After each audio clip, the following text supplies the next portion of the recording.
Mr. Speaker, I'm very pleased to stand in support of Budget 2014 and to be on the right side of the House and the right side of history regarding this budget. Bill English and his team deserve the congratulations and I'd even say thanks of this country. Labor can bleat all day about how well they did in boom times, but as we all know, true leadership is always tested through tough times. And John Key and Bill English have led this country through some of its most difficult times. Not only have they led consistently well during those difficult years, protecting New Zealanders from the harsh edges of recession, they are leading us out into the prosperous and the brighter future that they promised, and that only Australians can be envious of. This is a very good budget. It shows New Zealand is heading in the right direction. It is a confident budget for a confident nation from seasoned leadership. Mr. Speaker, I just want to address some of the comments that were made by the Honourable Phil Goff. And normally, sir, I would have considered him to be one of the better members on the other side of the House. But I could not understand how he could go on about housing affordability and how much worse he said it is today than when they were in government. And, sir, we know the previous speaker has just said that under their leadership and governance that the price of houses went up 96% in those 9 years. And during this time of our governance, they've gone up 28%. And, sir, I want to just read so that you know and members of the public know that third-party people who study such statistics also make it very clear that today housing is more affordable, particularly in the city in which I represent, New Plymouth. Let me just read from the Roost Home Loan Affordability Index for March 2014, just briefly.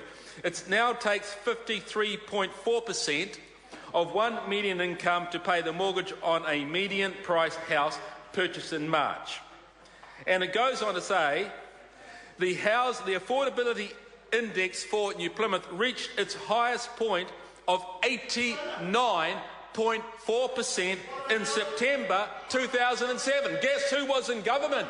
Labor was in government and took 89.4% of a median income to pay the mortgage on a median-priced house, and today, sir, it takes 53.4%.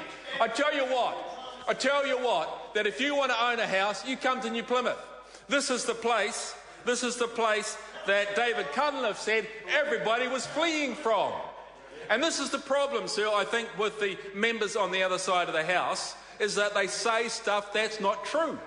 They say stuff, they make up stuff, and, sir, if this election was going to be fought on anything, let it be credibility, because I believe, sir... Point of order.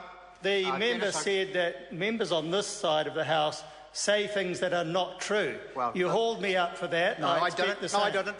I told you, I pulled you up on 42.3 when you yelled out twice, tell the truth.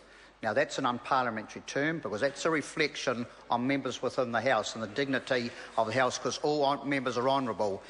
What this member was saying was completely different. Jonathan Young. Thank you, sir. And I think, sir, as Mr Joyce, the Honourable Stephen Joyce, so aptly described the Labor opposition this afternoon, they're panic merchants. They are panic merchants. Crisis and calamity has struck New Zealand.